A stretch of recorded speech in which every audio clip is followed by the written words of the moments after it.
जनता परेशान है।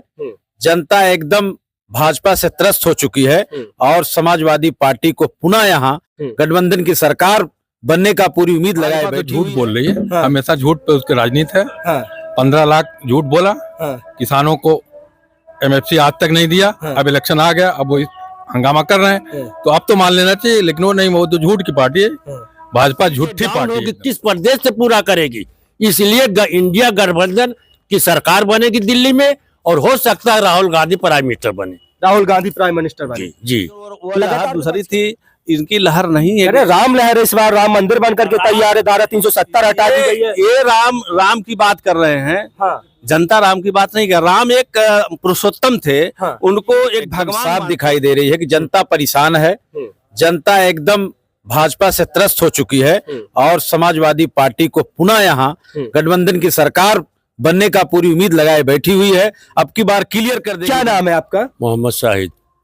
चाचा, कैसा माहौल है, किस तरह का माहौल देख रहे हैं लोकसभा चुनाव को लेकर के, खासतौर पर लालगंज लोकसभा क्षेत्र का? लालगंज लोकसभा समाजवादी पार्टी जीतेगी। अगर दरोगा सरोज को यहाँ से टिकट मिल गया तो हम चैलेंज करते हैं कि इतनी बहुमत वोट से हम जीतेंगे। हो सकता है पूर्वांचल में उतने वोट तो कोई ना जीत पाए। अगर दरोगा सरोज को समाजवादी पार्टी अपना प्रत्याशी बनाती है, टिकट देती है, तो बहुत भारी रिकॉर्ड मतों से आप लोग हम जीतेंगे। हाँ, दरोगा सरोज से ऐसा क्या है कि दरोगा सरोज जमीन पर, धरातल पर, या कैडर के बहुत जो है समर्पित दरोगा सरोज 2 मरतबा यहाँ एमपी रह चुके हैं। और उस दौरान वो हर गांव में, हर कस्बे में, हर चौराहे पे आदमियों से जाके मिलते थे। इसलिए उनकी अच्छाई कि आदमी कहते हैं दरोगा सरोज जब एमपी नहीं थे तब भी सबसे मिल रहे थे, और जब एमपी हो जाएंगे सबके घर घर जाएंगे, गांव गांव जाएंगे, और सबके जनता के साथ वो हर वक्त लगे रहते हैं। तो कितना जो है, क्या लग रहा है, कौन जो टिकट की लिस्ट में है, किसका नाम आगे चल रहा है? आप लोग जो है पार्टी के कार्यकर्ता हैं, आप लोगों को ये जानकारी मिलती रहती होगी, तो किस तरह से किसका नाम आगे? ऐसा है कि लोकसभा में कम से कम 5-6 हर लोकसभा में टिकट मांग रहे हैं। लेकिन वो राष्ट्रीय नेता के ऊपर है, जिसको वो भेज देगा। हम कार्यकर्ता हैं समाजवादी के, जिनको वो भेज देंगे पूरी मेहनत से, ताकत से हम उसको जिताने का काम करेंगे। लेकिन हमारे कार्यकर्ता यहाँ जो हैं उनकी राय ये है कि दरोगा सरोज को अगर टिकट मिल जाए तो हम आसानी से सीट निकाल देंगे जी। समाजवादी पार्टी और कांग्रेस पार्टी का गठबंधन हो गया है, 17 सीटों पर जो बात है वो फाइनल हो गई है। क्या लग रहा है, इस गठबंधन का कितना प्रभाव लोकसभा चुनाव में पड़ेगा, कितना लाभ जो है होने वाला है इस गठबंधन? देखिए, मैं बता दूं, 80 सीट यहाँ है। भाजपा यहाँ से ज्यादा 25 से 27 सीट पाएगी। बकिया इंडिया गठबंधन सब जीतेगी सीट यहाँ से।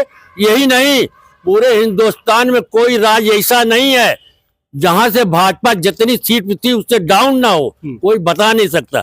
जो सीटें डाउन होगी किस प्रदेश से पूरा करेगी, इसलिए इंडिया गठबंधन की सरकार बनेगी दिल्ली में, और हो सकता है राहुल गांधी प्राइम मिनिस्टर बने। राहुल गांधी प्राइम मिनिस्टर बने जी। लगातार विपक्ष के सबसे बड़े नेता राहुल गांधी भारत जोड़ो न्याय यात्रा कर रहे हैं। इस न्याय यात्रा से राहुल गांधी की छवि और जो चुनाव है उसमें कितना फर्क पड़ेगा, कैसे देखते हैं इस न्याय यात्रा को? जनता को अपने नेता को देखने के बाद ताकत आ जाती है। ये रोड शो कर रहे हैं इंडिया गठबंधन की, कांग्रेस के नहीं, इंडिया गठबंधन का रोड शो हो रहा है। इसमें हर बिरादरी कोशिश में है कि हम अपने प्रत्याशी को जिताएंगे हर जगह से। इसीलिए राहुल गांधी हैं और हमारे अखिलेश यादव राष्ट्रीय नेता, सब लोग इसमें सम्मिलित होने जा रहे हैं और सब लोग चलेंगे।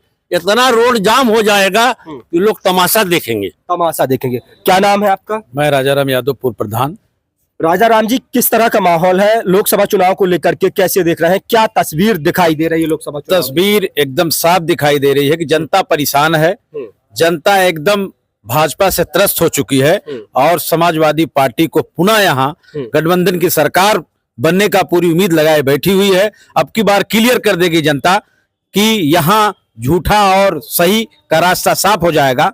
इसलिए समाजवादी पार्टी की ज्यादा से ज्यादा सीटें निकलने की पूरी उम्मीद है। राजाराम जी, आप कह रहे हैं कि जनता परेशान हो चुकी है, लेकिन बावजूद इसके लगातार 2014 का चुनाव जो है भारतीय जनता पार्टी पूर्ण बहुमत से जीत जाती, 2017, 2019 और 2022 के चुनाव जीत गई है।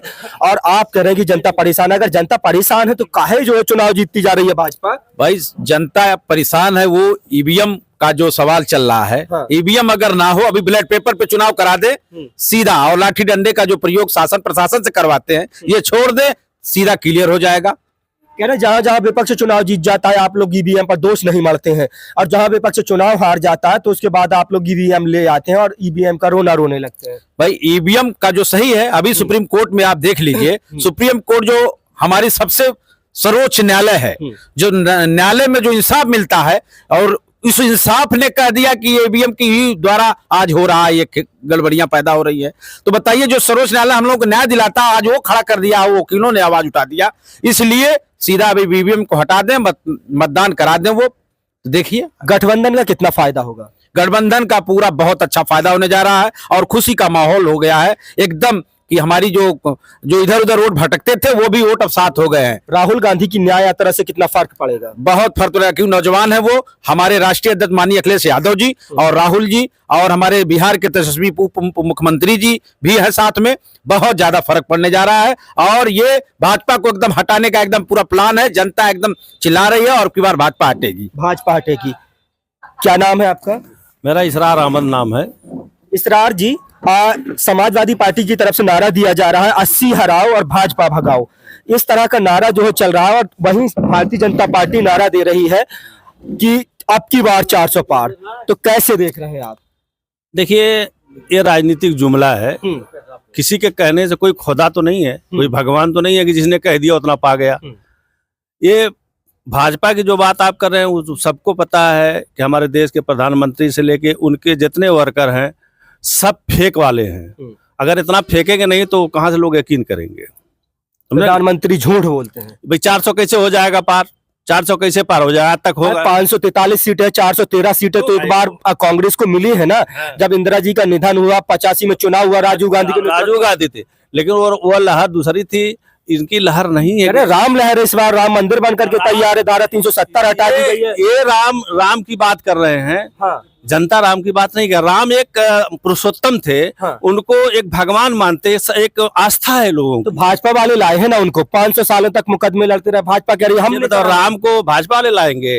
राम के वंशज सब लोग हैं, राम को वो ला रहे हैं। अब यही तो विडंबना है। अब हम देखिए, हम तो आस्था रखते हैं, इस्लाम धर्म को मानने वाले हैं, लेकिन दूसरे धर्म का सम्मान करना हमारा काम है। महापुरुषों का सम्मान करना हमारा काम है। राम को कोई ला सकता है? अभी मोदी जी लाए हैं। अब उनके लोग जाने कि राम को वही लाए हैं कि राम उनको लाए हैं। अरे बैनर पोस्टर आपने देखे होंगे जिसमें मोदी जी उंगली पकड़ के राम राजू लाके। राजनीति और धर्म जमीन आसमान का फर्क होना चाहिए, लेकिन इन लोगों ने धर्म को राजनीतिकरण कर दिया है। ये समाज और देश के लिए बहुत ही नुकसानदेह है। इससे समाज का भला होने वाला नहीं है।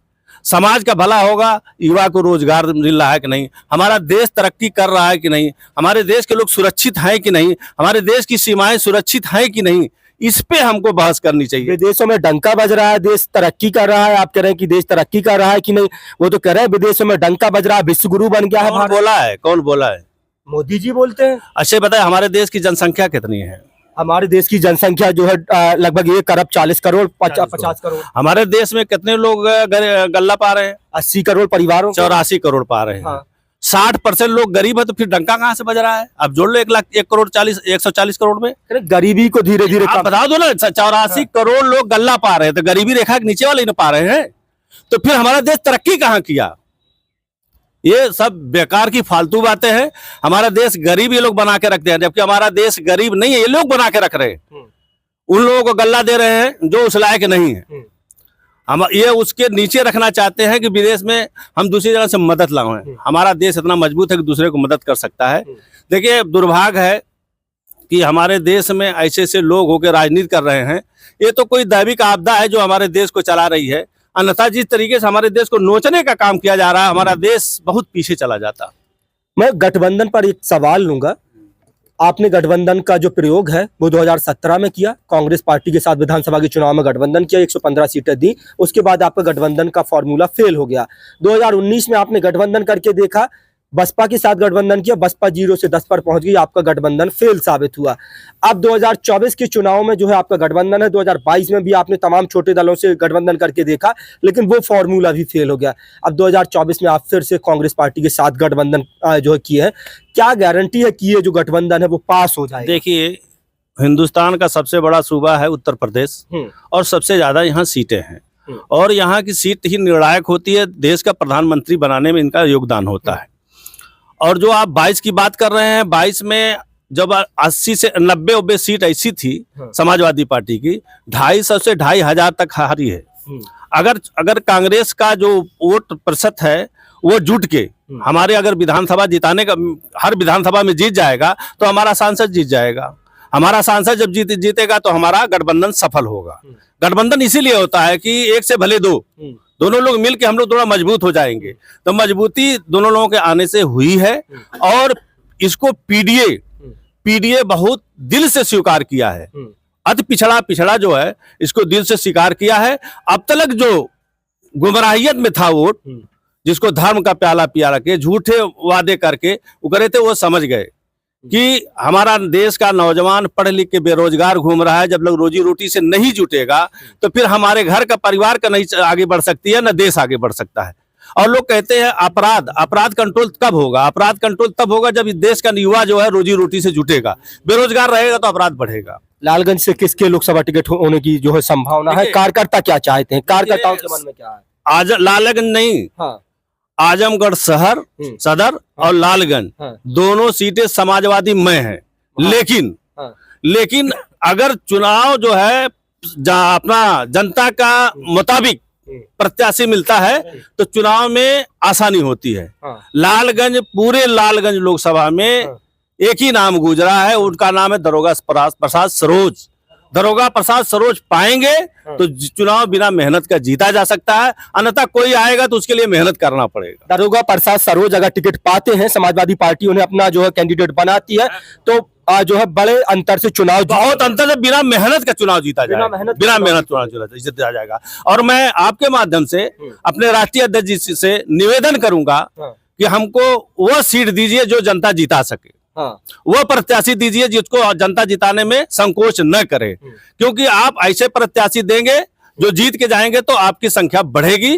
और निवेदन है पूरे प्रदेश में, आप जांच पड़ताल करा के, अभी भी समय है, जिताऊ टिकट दें। कौन अपना है कौन दूसरा है ये बात की बात है, पहले जिताऊ टिकट दें। राहुल गांधी की भारत जोड़ो न्याय यात्रा से जो है कितना प्रभाव डालेगी, कितना जो है समझते हैं कि लोकसभा के चुनाव में कितना फर्क पड़ेगा इससे? देखिए, राहुल गांधी की यात्रा से तो बीजेपी के लोग बौखला गए। उनका जहां जाते जनसमूह उतना उमड़ के आता है, लोगों के प्यार देख रही है आप। लोग रोते हैं कि देश उजड़ रहा है, हम लोग बर्बाद हो रहे हैं, तो अपने मुखिया को पाके लोग अपनी बात कह रहे हैं, तो इससे अंदाजा लगता है कि कौन कितना दुखी है। राहुल गांधी कैसे नेता है? राहुल गांधी अच्छे नेता है, उनसे बड़ा पढ़ा लिखा कोई है का? इन लोगों ने उनको हवा बना के रखा था, लेकिन उसने अपनी टैलेंट, अपनी काबिलियत से बता दिया कि हिंदुस्तान का नेतृत्व करने लायक वही है राहुल गांधी। आने वाले जो है लोकसभा चुनाव में और उसके बाद हम देख सकते हैं क्या राहुल गांधी देश के प्रधानमंत्री बन सकते हैं? देखिए, ये तो सीट जीतने के बाद तय होगा ना। अब सीट जीत के आवे तब तो प्रधानमंत्री बनेंगे। प्रधानमंत्री कैसे रहेंगे? अगर बन जाते हैं प्रधानमंत्री तो किस तरह के प्रधानमंत्री? अभी तो प्रधानमंत्री थे नहीं। जब आएंगे बनेंगे तब उनका देखा जाएगा, तब फिर आगे बताया जाएगा कैसे होंगे। आप कह रहे हैं बहुत पढ़े लिखे हैं तो उसका टैलेंट, जैसे हमारे प्रदेश के हमारे राष्ट्रीय अध्यक्ष पढ़े लिखे थे, उन्होंने 5 साल में काम करके बताया, टेक्निकल काम कराया, सब जमीनी काम किया। जो पढ़ा लिखा रहेगा तो वो जानता है काम करना कैसे है। तो राहुल गांधी भी पढ़े लिखे, अगर उनको मौका मिलेगा तो उनको भी काम में पीछे नहीं हटेंगे। जो जानकारी नहीं थी वह भारत जोड़ो यात्रा के तहत उन्होंने सब छोटी छोटी जानकारियां ले ली कि देश का नेतृत्व कैसे किया जाएगा। राहुल और अखिलेश की जोड़ी कमाल करेगी, एकदम कमाल के साथ साथ धमाल भी करेगी। धमाल भी जी। क्या नाम है आपका? नाम क्या है? मेरा नाम अतीकुर रहमान। अतीकुर रहमान जी, कैसे देख रहे हैं इस चुनाव को? चुनाव की तस्वीर क्या है? क्या लग रहा है कि इस लोकसभा चुनाव में अब जो है भाजपा जो 400 का नारा दे रही है, उसका नारा जो है, उस नारे को कैसे देख रहे हैं आप? 400 पार का जो नारा दिया जा रहा है, ये सब अफवाहें हैं। हाँ, कौन आ रहा है फिर उत्तर प्रदेश में? अखिलेश यादव। अखिलेश यादव आ रहे हैं। राहुल गांधी कैसे हैं? बहुत बढ़िया नेता है, बढ़िया नेता है राहुल गांधी। राहुल गांधी की यात्रा का भी फर्क पड़ेगा? बिल्कुल फर्क पड़ेगा। बिल्कुल फर्क पड़ेगा। क्या नाम है आपका? शमीम। समीम जी, लोकसभा का चुनाव है, 1 महीने बाद जो है चुनाव होना है, उसके बाद देश को नया प्रधानमंत्री मिलेगा नहीं मिलेगा, मोदी जी ही रहेंगे, राहुल आएंगे, अखिलेश आएंगे, ममता आएंगी, कौन आएगा, ये सब चीजें छोड़ करके आप जहां बैठे हैं ये जो है गढ़ कहा जाता है, समाजवादी पार्टी का गढ़ है, मजबूत किला है। लेकिन हमने देखा कि जो सदर सीट है वो आप लोग हार गए, मजबूत जो गढ़ थे वो ढह गए, किले जो मजबूत कहे जाते थे उनमें सेंधमारी जो है भारतीय जनता पार्टी ने की। अब जो है आप कैसे देखते हैं? देखिए, राजनीति जो है परिस्थितियों का खेल है। धर्मेंद्र यादव कम चुनाव लड़े, बहुत 14 दिन का मौका मिला, बहुत शानदार चुनाव लड़े और हम मात्र 8000 वोट से चुनाव हारे। वो परिस्थितियों बस है, उसमें कई कारण था, बहरहाल उस पर नहीं जाना है। लेकिन आजमगढ़ जो है समाजवादियों का गढ़ है और ये दोनों सीट है समाजवादी की झोली में जाएगा। यदि प्रत्याशी ठीक राष्ट्रीय अध्यक्ष जी दिए, अखिलेश यादव जी अगर अच्छे प्रत्याशी दिए तो दोनों सीटें निश्चित हम जीतने का काम करेंगे। जो यहाँ कार्यकर्ताओं में उत्साह भी है, एक नाम उभर के आ रहा है, आप देख ही रही हैं, दरोगा सरोज के रूप में। वो ग्राउंड रूट पे जुड़े हैं, लोगों के दुख दर्द में शामिल होते हैं, 2 बार चुनाव हारे भी हैं, 2 बार चुनाव जीते भी हैं लोकसभा का, अच्छे प्रत्याशी हैं, उनको टिकट देना चाहिए। एक आरोप भी लगता है दरोगा प्रसाद सरोज की, जब आप बात करते हैं तो आरोप यह लगता है कि वो जो है सपा से बगावत करके एक बार भाजपा का दामन भी थाम चुके हैं, भाजपा से चुनाव भी लड़ चुके हैं। देखिए, मैंने कहा कि राजनीति परिस्थितियों का खेल है, किसी कारणवश परिस्थितियों जो है वो चले गए थे। सुबह का भूला अगर शाम को लौट आता है तो उसको भूला नहीं कहते हैं। कुछ समय में बाद वो फिर वापस अपने पुराने घर में आ गए हैं और काफी जोर शोर से वो अपनी चुनावी तैयारी में लगे हैं। क्या नाम है आपका? इफ्तिखार आलम। इफ्तिखार जी, किस तरह का माहौल, अब लोकसभा चुनाव नजदीक है, लोकसभा चुनाव को लेकर के माहौल क्या है, कैसे देखते हैं? माहौल बहुत अच्छा है। किसका माहौल अच्छा है? भाजपा कह रही कि उनका अच्छा है। भाजपा तो झूठ बोल रही है, हाँ। हमेशा झूठ पे उसकी राजनीति है। हाँ। 15 लाख झूठ बोला, हाँ। किसानों को एमएफसी आज तक नहीं दिया। हाँ। अब इलेक्शन आ गया, अब वो हंगामा कर रहे हैं, हाँ। तो अब तो मान लेना चाहिए, लेकिन वो नहीं, वो तो झूठ की पार्टी है। हाँ। भाजपा झूठी पार्टी है एकदम, हाँ। बस, और उसके अलावा कुछ नहीं। अभी सारी अपोजिशन पार्टियां अगर ये हो जाए, भाजपा का हराना बहुत आसान, बहुत आसान। लेकिन हो तो नहीं रहे, नीतीश कुमार हो छोड़ करके जाएंगे, चले गए हैं। आपका जो संगठन है, आपका जो गठबंधन है वो टूट कर जा रहा है। स्वामी प्रसाद मौर्य ने अलग पार्टी बना ली है, जयंत चौधरी छोड़ करके चले गए, नीतीश कुमार एनडीए का हिस्सा बन गए। सब लोग आएंगे, अभी 2-4 रोज रुकिए, आचार संहिता लगेगी तो सब आएंगे आचार क्या? संहिता लगने दीजिए, हाँ। सब लोग आएंगे। भरोसा है? नहीं, इस वजह से ना, आचार संहिता से अगर पहले लग जाए ईडी पहुंच जाएगी, अच्छा, फौरन ईडी पहुंचेगी। हाँ। तो उसकी डर से लोग अभी रोड पे क्यों नहीं आ रहा है। तो मान लिया जाए मायावती भी आएंगी क्या आचार संहिता लगने के बाद? एकदम, मुझको तो पूरा यकीन है कि मायावती आएंगी हर हालत में, और हम 80 में कम से कम 60 सीटें यूपी उत्तर प्रदेश जीतेंगे अगर मायावती आ गई तो। अच्छा, इफ्तिखार जी, एक जो है विपक्ष के सबसे बड़े नेता राहुल गांधी इन दिनों भारत जोड़ो न्याय यात्रा पर निकले हुए हैं, 5 तरह की प्रमुख रूप से न्याय की बात कर रहे हैं। तो क्या लग रहा है इस भारत जोड़ो न्याय यात्रा का कितना असर जो है वो पड़ेगा आने वाले लोकसभा चुनाव में? बहुत असर पड़ रहा है, भीड़ को देखते हुए ये लगता है कि जन आक्रोश बीजेपी के खिलाफ बहुत ज्यादा है, इस वजह से कांग्रेस लोग आ रहे हैं। और कांग्रेस ही ऐसी पार्टी है जो इंडिया को चला सकती है। बीजेपी 10 साल में उसका मतलब बहुत बुरी हालत होगी। 10 साल में ये छीछी लेदर होने वाली बात है ना, क्या किया कोई वादा, ये तो हिंदुस्तान है, दूसरा मुल्क होता ये लोग होते जेल। इस वजह से जो उन्होंने वादा किया, एक भी वादा नहीं पूरा किया। अगर एक भी वादा पूरा करें तो हम भी तैयार हैं वोट देने के लिए। क्या मोदी का मुकाबला, जिस मोदी का मैजिक चलता है, जिस मोदी का विदेशों में डंका बजता है, जिस मोदी का नाम सब कहीं गूंज रहा है, उस मोदी का मुकाबला राहुल गांधी कर पाएंगे? राहुल गांधी मुकाबला करेंगे, मोदी का डंका नहीं बजता, डंका बजवाया जाता है मीडिया और सोशल मीडिया से। डंका बजा कहीं उनका डंका नहीं बजा, वो कोई काम ही नहीं कर रहे हैं। काम नहीं दिन भर में 70 कपड़े बदलते हैं, कुछ नहीं आता है तो मंदिर मस्जिद ले जाते हैं। आखिर उनका हर बार मस्जिद। अगर मंदिर मस्जिद हटा दिया तो बीजेपी के पास कुछ नहीं, कोई काम नहीं। बताइए कोई काम है? नौजवान रोड पे है, अभी 70,000 करीब पुलिस भर्ती पेपर लीक हो गया। मतलब पैसा खर्चा किए, कैसे लोग आए, कैसे का, इसका सरकार कोई मतलब नहीं, पेपर लीक हो गया। ये तो पेपर लीक की पार्टी, हमेशा जितने भी एग्जाम होते हैं पेपर लीक हो जाते हैं। राहुल गांधी कैसे नेता लगते हैं? राहुल गांधी बढ़िया नेता है और नौजवान है, अच्छी हुकूमत चलाएगा, उसके बाप दादा चलाए हैं और हिंदुस्तान की आज़ादी में उनके बाप दादाओं की कुर्बानी है। उनके 2-2-3 उनके माँ शहीद हुई, उनके बाप शहीद हुए, उनकी एक कुर्बानी है। मोदी, योगी, अमित शाह की क्या कुर्बानी बताए कोई? करे कांग्रेस पार्टी पर आरोप लगता है 70 साल तक रही, देश को जो है लूट लिया है 70 साल में कांग्रेस पार्टी ने। आज 70 साल में लूट गया। मोदी जी बीमार होते हैं तो कांग्रेस के हॉस्पिटल में जाते हैं। मोदी ने आज तक कोई हॉस्पिटल नहीं बनवाया, कोई नया काम किया बताइए? सब कांग्रेस की देन है कि ये सब चल रहा है, सब कांग्रेस की देन है। मोदी जी कोई बना ना स्कूल, ना काली, ना तब सब वही मंदिर मस्जिद, इनको मंदिर चाहिए। अरे भूखे पेट मंदिर कोई नहीं जाएगा भाई, पेट भरा रहेगा तब मंदिर जाएगा, भूखे पेट कुछ नहीं होगा। पहले शिक्षा दीजिए। ये दे तो रहे हैं 85 करोड़ परिवारों को, 85 करोड़ परिवारों को मुफ्त में राशन दे रहे हैं। पेट मानव, बहुत सही बात किया मोदी जी। इधर कह रहे हैं हम गरीबी मिटा रहे हैं, 80 करोड़ लोगों को दे रहे हैं गरीबी रेखा यार गरीबी मिटा रहे हैं। इधर खुद ही कह रहे हैं 80 करोड़ कम दे रहे हैं। 80 करोड़ मतलब अब 140 में 80 दे रहे हैं, आधे से ज्यादा तो हो गए, तो गरीबी और बढ़ा रहे हैं घटा रहे हैं? ये उनकी बात से खुद साबित हो रहा है कि वो झूठ बोल रहे हैं। अंतिम सवाल रहेगा, गठबंधन जो है कितना कमाल करेगा? राहुल और अखिलेश दोनों नौजवान हैं, युवा हैं, और दोनों की जोड़ी 2017 में गठबंधन हुआ, कोई खास कमाल नहीं दिखा, लेकिन इस बार जो है फिर से गठबंधन है, चीजें बदली हैं, तमाम जो समीकरण है वो भी बदल गए हैं। तो किस तरह का जो है कमाल? गठबंधन कामयाब रहेगा इस बात से सबकी मजबूरी है। बीजेपी खराना, सबको एकजुट होना है, नहीं तो फिर वही होगा जो नहीं होना था।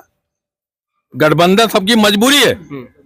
मिसाल के तौर पे बहुत पहले 77 में कांग्रेस को हराने के लिए सारी विपक्षी पार्टियां होती थी, जिसमें बीजेपी भी थी, और तभी बीजेपी 78 या 77-78 सीट पाई थी। उसी के बाद बीजेपी चढ़ने लगी। आज वही मजबूरी सबकी है कि बीजेपी का हराना, सबको एक प्लेटफॉर्म पे आना पड़ेगा। कांग्रेस पार्टी बड़ी पार्टी है, तो कांग्रेस पार्टी नेतृत्व करेगी। हाँ, कांग्रेस पार्टी नेतृत्व करेगी। इस बात से कांग्रेस पार्टी सिर्फ यूपी में नहीं, उसके पूरे भारत में हर जहाँ 1, 2, 4 MP हर जहाँ सबसे बड़ी पार्टी आएगी, उसी को बनना। राहुल गांधी अगर प्रधानमंत्री बनते तो कितने सफल प्रधानमंत्री साबित हो सकते हैं आपके हिसाब से? ये तो वक्त बताएगा कितने सफल प्रधानमंत्री होते। जब मोदी जी को लोग सफल बता रहे हैं, जबकि सबसे बोका डांड है, लेकिन सफल बता रहे हैं। अब राहुल गांधी तो पढ़ा लिखा है, उसकी बात से सुनिए। पहले लोग उसको पप्पू कहते थे, आज पप्पू से गप्पू खुदे हो गए। सही जी, छवि में सुधार हो गया है। एकदम छवि में सुधार नहीं, ये मीडिया का कमाल है। छवि में तब भी सुधार था, ये मीडिया उसको उलट प्रचार कर रही थी। भाई मोदी जी से कुछ फंडिंग हो रही होगी, सीधी सी बात, उन्हीं की बात कहेंगे। राहुल जी की तरफ से नहीं कुछ मिल रहा होगा तो पप्पू हो गए। चलिए, बहुत बहुत शुक्रिया। हमारे साथ थी निजामाबाद विधानसभा क्षेत्र के सराय मीर की तमाम जनता। लालगंज है लोकसभा, और लालगंज लोकसभा से सपा और बसपा की प्रत्याशी संगीता आजाद वर्तमान में है लोकसभा सांसद, और यहाँ से लगातार जो तमाम लोग हैं वो दरोगा सरोज के नाम पर अपनी सहमति जताते हुए नजर आ रहे हैं। वो कह रहे हैं अगर समाजवादी पार्टी दरोगा सरोज को अपना प्रत्याशी बनाती है तो वो बड़े अंतर से चुनाव जीतेंगे, और यहाँ पर दरोगा सरोज का नाम सबसे आगे जो है जनता में लिया जा रहा है। हालांकि बता दें कि आजमगढ़ की 10 विधानसभा सीटों पर है समाजवादी पार्टी का कब्जा, और यहाँ से जो निजामाबाद विधानसभा, यहाँ से सबसे बुजुर्ग MLA आलम बदी साहब हैं विधायक, कई बार के विधायक रहे हैं, और ये पूरा क्षेत्र जो है वो समाजवादी पार्टी का एक मजबूत किला कहा जाता रहा है, मजबूत गढ़ है, और यहाँ पर लगातार समाजवादी पार्टी तमाम चुनाव जीतती रही है। उत्तर प्रदेश के पूर्व मुख्यमंत्री अखिलेश यादव 2019 में आजमगढ़ से ही लोकसभा चुनाव जीते। 2014 में स्वर्गीय धरतीपुत्र नेताजी मुलायम सिंह यादव को भी आजमगढ़ के लोगों ने खूब प्यार दिया। हालांकि अब जो है टिकट क्लियर होना बाकी है। आजमगढ़ और लालगंज से समाजवादी पार्टी किसको अपना प्रत्याशी बनाती है और किस तरह के जो है नतीजे होंगे वो तो आने वाले वक्त में पता चलेगा। हालांकि आप लोगों की क्या राय है कमेंट सेक्शन में अपनी राय देना ना भूलें। अपने साथी कैमरा पर्सन आनंद यादव के साथ भारत टीवी न्यूज के लिए निजामाबाद लालगंज लोकसभा से इमरान मंसूरी की रिपोर्ट। नमस्कार।